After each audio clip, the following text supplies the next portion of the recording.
ఖజానా ఖాళీ, ఎవ్వరూ అప్పు ఇవ్వటం లేదు అని అంటున్నారు ఏపీ సీఎం చంద్రబాబు గారు.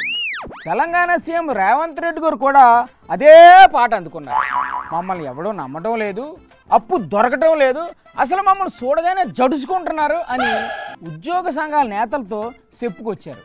నమస్కారం సార్, ఏంటి సార్ విశేషాలు? నన్ను కోసినా కూడా 18,500 కోట్ల రూపాయల కంటే ఎక్కువ ఆదాయం లేదు అంటే మరి ఉద్యోగ సంఘాల నాయకులు ఊరుకుంటారండి? ఏం చేస్తారా ఆయన చెప్పు. ఎవరిని అడుగుతున్నారు సార్? చెప్పు. ఉద్యోగ సంఘాల నాయకులను అడుగుతున్నా, ఏం చేస్తారు? నన్ను వాళ్ళు ఏం చేయాలో అదే చేస్తారు. నన్ను కోసుకుంటే తింటారా, వండుకొని తింటారా, ఏం చేస్తారు? మిమ్మల్ని కోసుకొని వాళ్ళు ఏం చేసుకుంటారు సార్?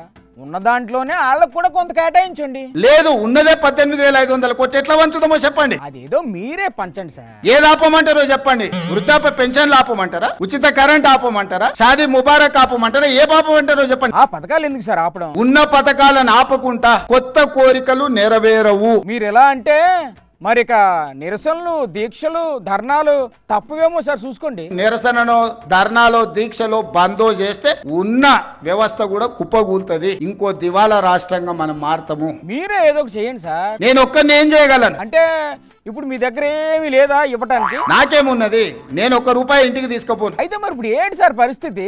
రాష్ట్రం ఆర్థికంగా బాగా లేదు. అప్పు చేయండి. అప్పు పుడతలేదు, ఎవ్వరు ఇవ్వటం లేదా? అనా పైసా ఎవడు ఇస్తలేడు. బ్యాంకుల్లో ట్రై చేయండి. మరి ఎవరినైనా కలవడానికి పోతే బ్యాంకర్లు దొంగలను చూసినట్టు చూస్తున్నారు తెలంగాణ రాష్ట్ర ప్రతినిధులను. ఢిల్లీకి వెళ్ళా కేంద్ర ప్రభుత్వాన్ని అడగండి సార్. ఢిల్లీకి పోతే అపాయింట్మెంట్ కూడా ఇస్తలేడు, వీడు వస్తే చెప్పులు కూడా ఎత్తుకపోతాడేమో అన్నట్టుగా. అలా అంటే ఎలా సార్?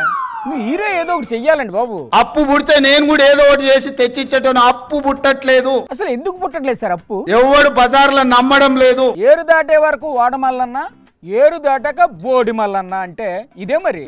అక్కడ మీ గురువు గారు చంద్రబాబు కూడా సేమ్ ఇదే మ్యూజిక్.